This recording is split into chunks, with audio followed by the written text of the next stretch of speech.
Então, unidade 3, tópico 2, em busca de uma sociedade sustentável.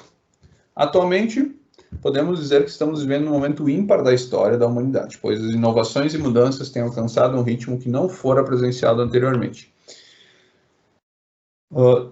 Drucker, então, 2002, afirma que a sociedade, em poucas décadas, tem se organizado e mudado a sua visão de mundo. Valores básicos fundamentais, a estrutura social e política, artes, dentre outras áreas.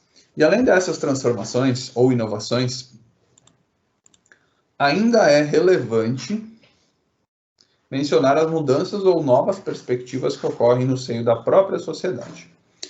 E aí algumas reflexões, né, do autor em relação à sociedade atual. As pessoas estão esquecendo ou dando pouca importância para valores tidos como essenciais, como a preocupação com o ter em face ao ser. Fala muito nesse tópico. Outras formas de organização familiar e novas posturas da sociedade frente aos aspectos ambientais. Então, educação e desenvolvimento sustentável. Ali já o número 2, tá? Só para a gente organizar as páginas. Aqui, página 136, no livro de vocês, no livro físico, página 146. 10 de diferença aí. 136 no virtual, 146 no físico, ok? Educação e desenvolvimento sustentável. Atualmente estamos vivendo um momento em que se busca como postulado o ter em face do ser, né? Então, repetindo o tópico anterior que foi comentado.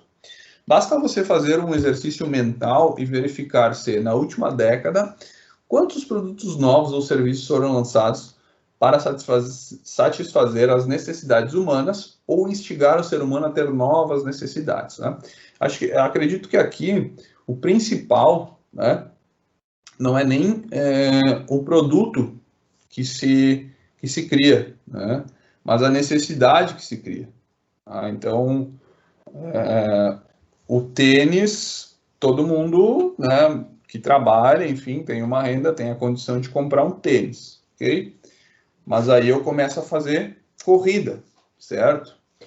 E aí eu tenho um tênis, né, que para mim, né, lá no pace que eu corro, no jeito que eu corro, né, o que eu faço com esse tênis, tá suficiente, né?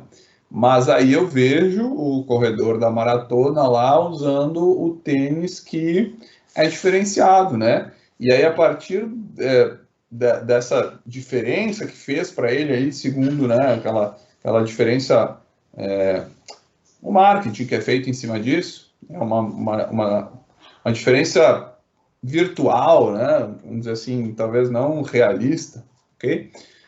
Aquilo para você se torna real e você precisa daquele tênis. Tá? Então eu acho que é muito no sentido de gerar necessidade sobre algo. E eu estou dando exemplo do tênis, estou dando exemplo do produto, ok? A gente pode dar milhões de outros exemplos, né? Mas né? Essa do tênis é muito simples de entender, né? A gente for pensar até no corredor, porque o cara que faz a liberação miofacial lá da panturrilha, ele tem uma capacidade maior a longo prazo de fazer uma flexão plantar de qualidade, algo assim. Aí você lê isso, você como profissional de educação física observa que é algo que pode ser relevante, né, para alguém que já está em alto nível e está buscando lá, né, aqueles segundos preciosos, 1 minutinho, 2 minutinhos, numa prova mais longa, né, o detalhe de cada passo. Mas isso será que de fato é importante para quem está começando?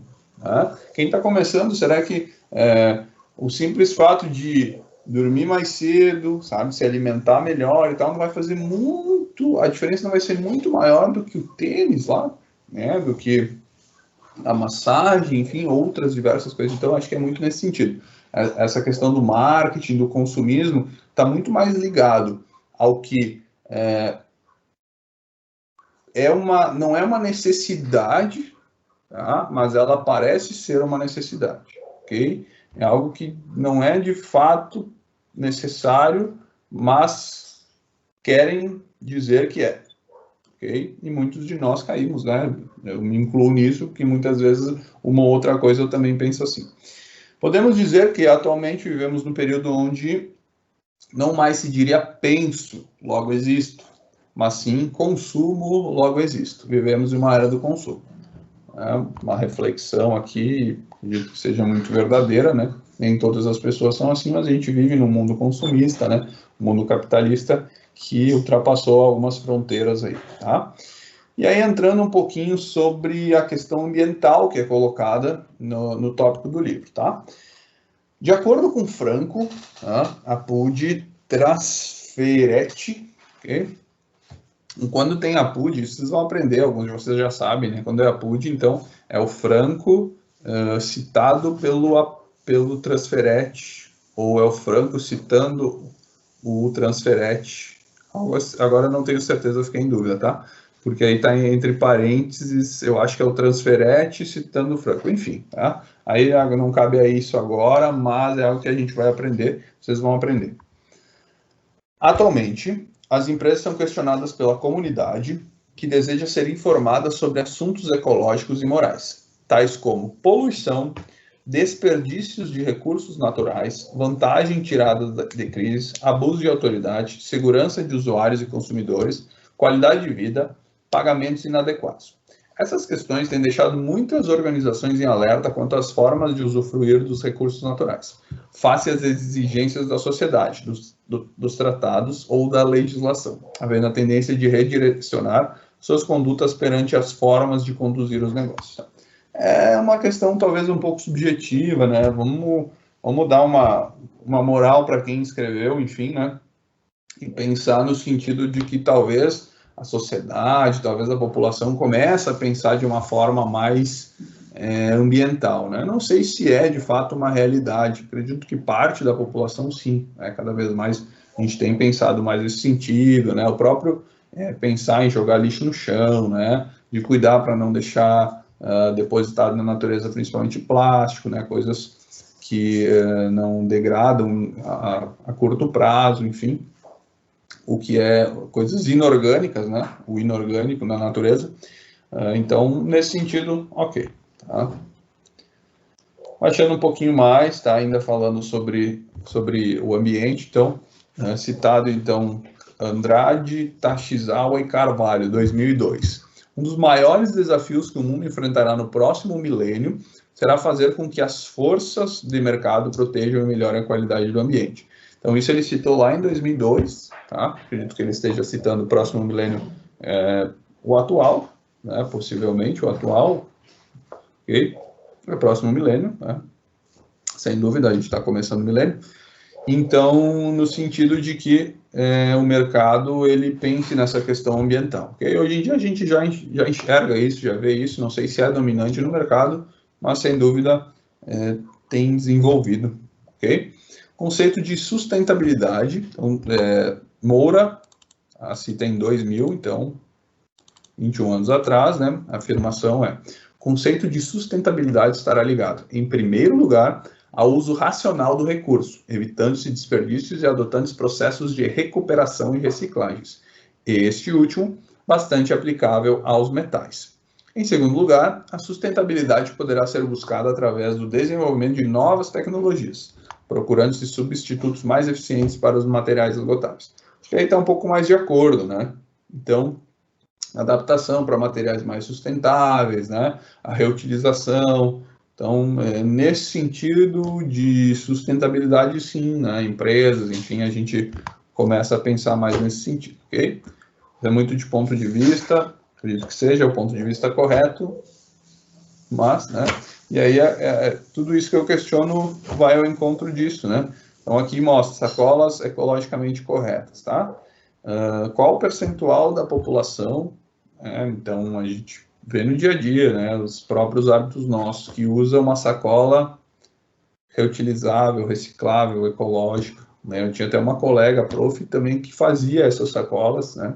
Comprei uma sacola, dificilmente a gente usou, ok? A gente acaba usando a mochila, né? Claro, a mochila é um material que você compra lá, não sei se é sustentável ou não, mas que a gente compra e usa há anos, ok? mas a gente usa muita sacola plástica. Para onde é que vai essa sacola plástica? Estão na rua, vão para o lixo, né, toda hora. Então, socialmente, não sei se a gente tem essa visão de fato, né?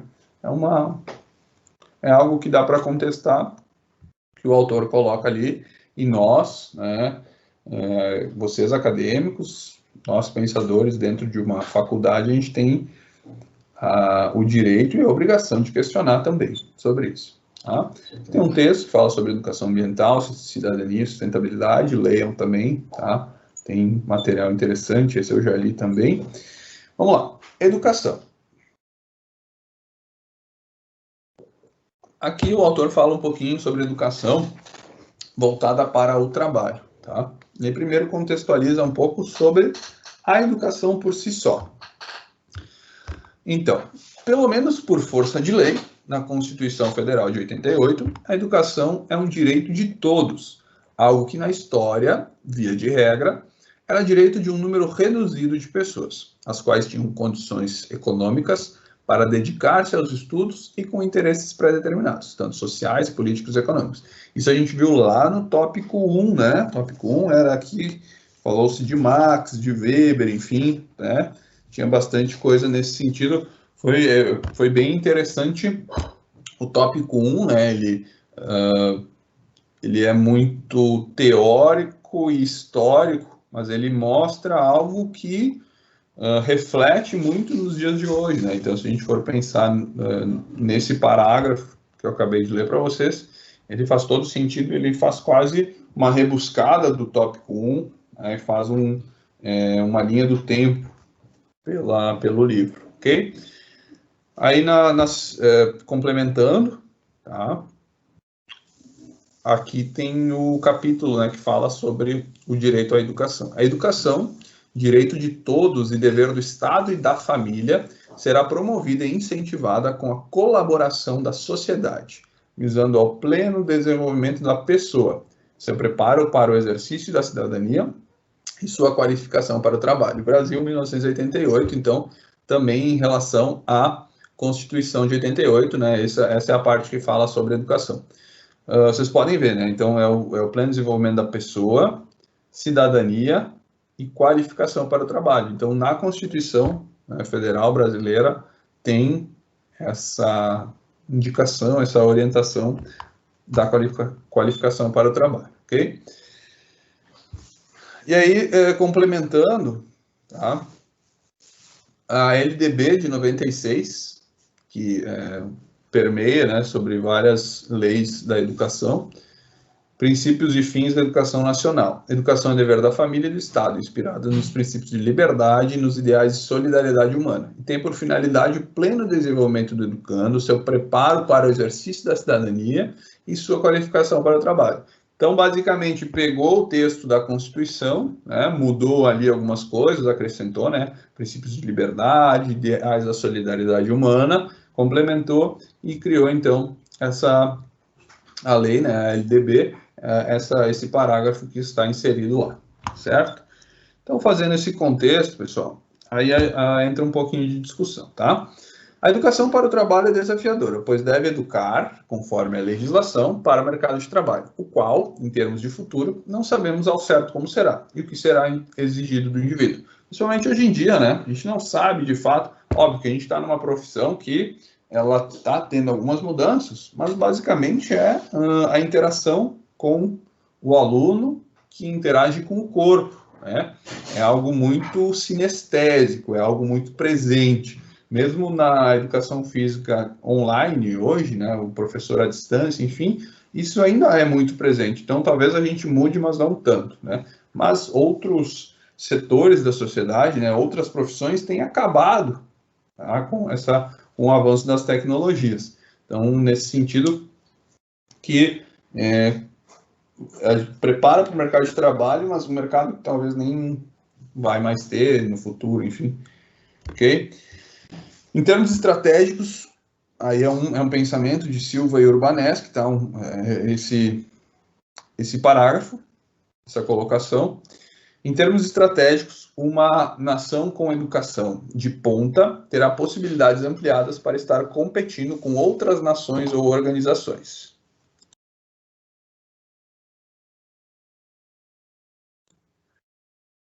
Porém, se a educação for frágil, principalmente no ensino fundamental, as organizações, ao que tudo indica, terão dificuldade no futuro próximo para encontrar profissionais qualificados, não só tecnicamente, mas em termos de formação humana. Então, faz um contraponto, né, em relação a um país, né, uma nação, ter uma educação de ponta, né, gerar essas pessoas, mas, ao mesmo tempo, você precisa colocar essas pessoas no mercado de trabalho de uma forma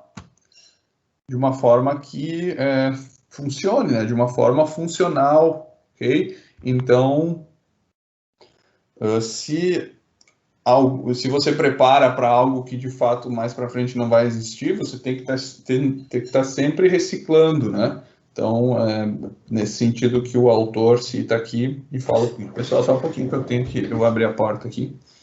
Tá dando um eco muito forte, desculpa.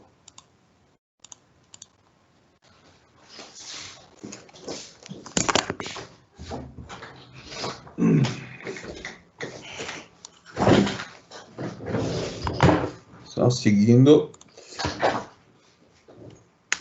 Então, mais um pouquinho para baixo, aqui tem uma citação sobre desemprego, né?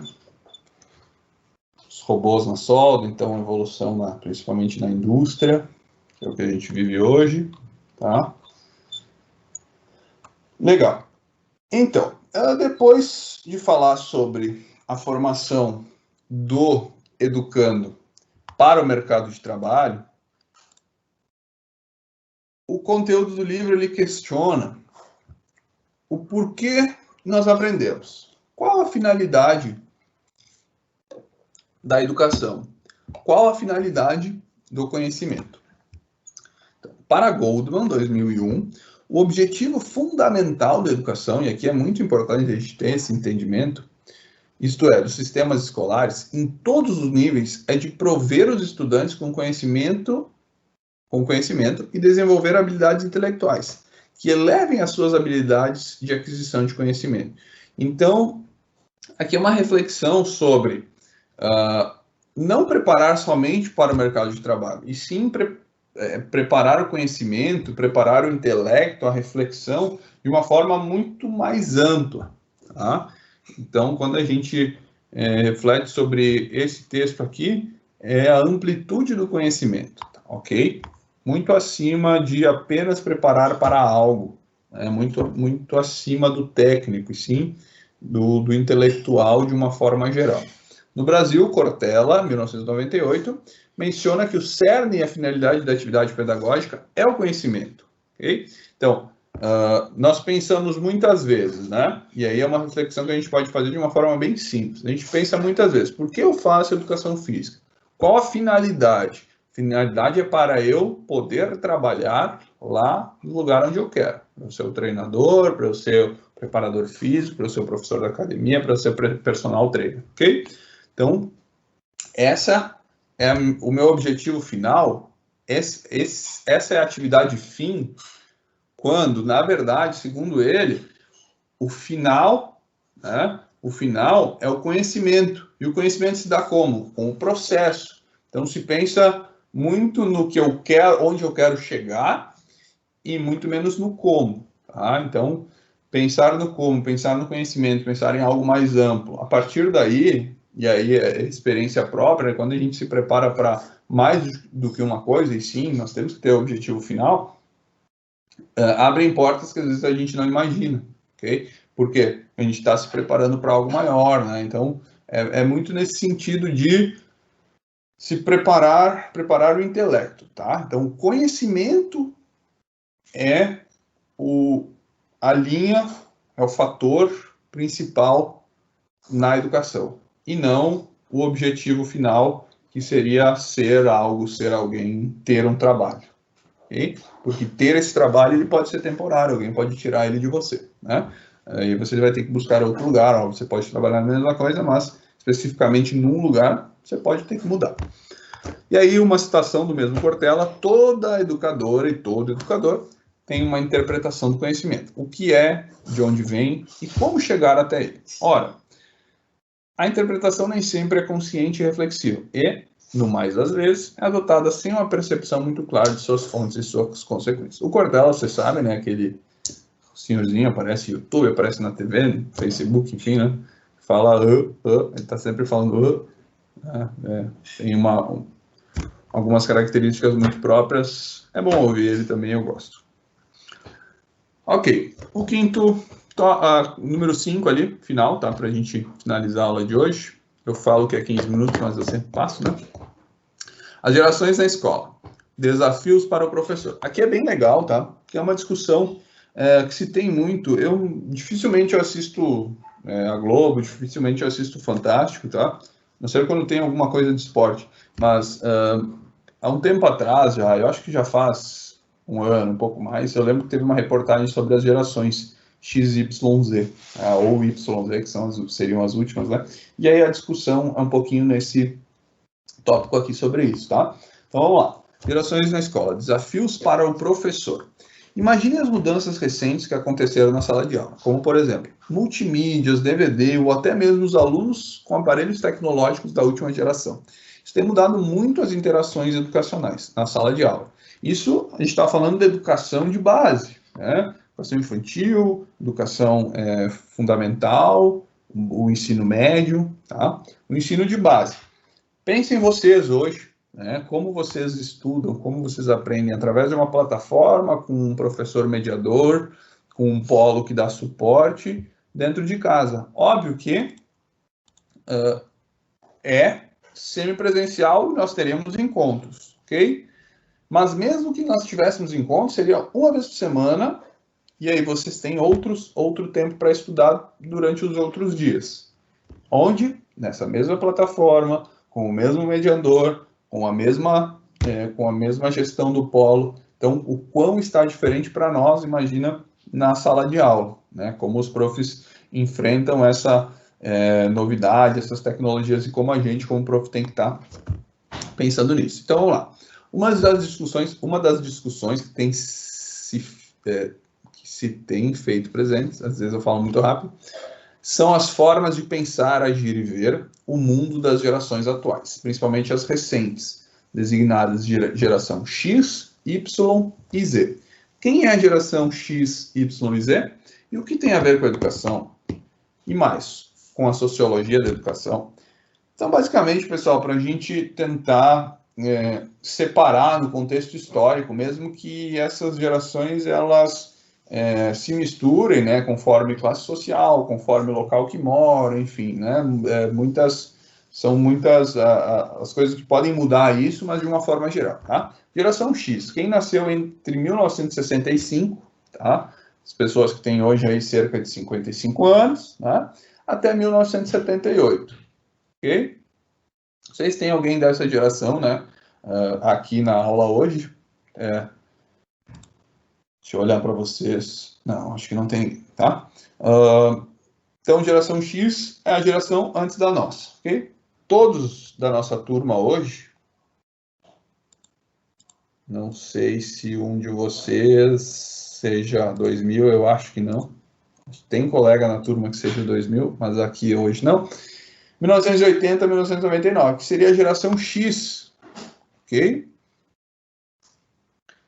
Não, desculpa, seria a geração Y. Então, a geração X é a geração anterior à nossa, né? 65 a 78, até perto de 80. É a geração que, quando jovem na escola, não teve acesso, né, à multimídia, né? Não teve acesso a tantas tecnologias quanto nós, que tivemos acesso, né, um pouco mais tarde, depois da escola, pelo menos para mim, acesso a uma internet de qualidade, né?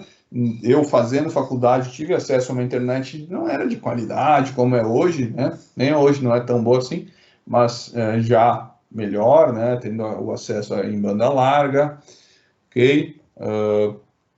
acesso a smartphone há menos tempo, a gente sempre teve acesso à televisão, né? Eu, quando era pequeno, até eu lembro que às vezes a TV não era tão boa, enfim, não tinha tanto acesso assim, mas a gente tinha os canais abertos lá para assistir. Eventualmente a gente teve videogame, acesso a videogame, ou teve videogame, tá? A gente começou a ter acesso à tecnologia. E a nova geração, que eu vou correr um pouquinho, geração Y.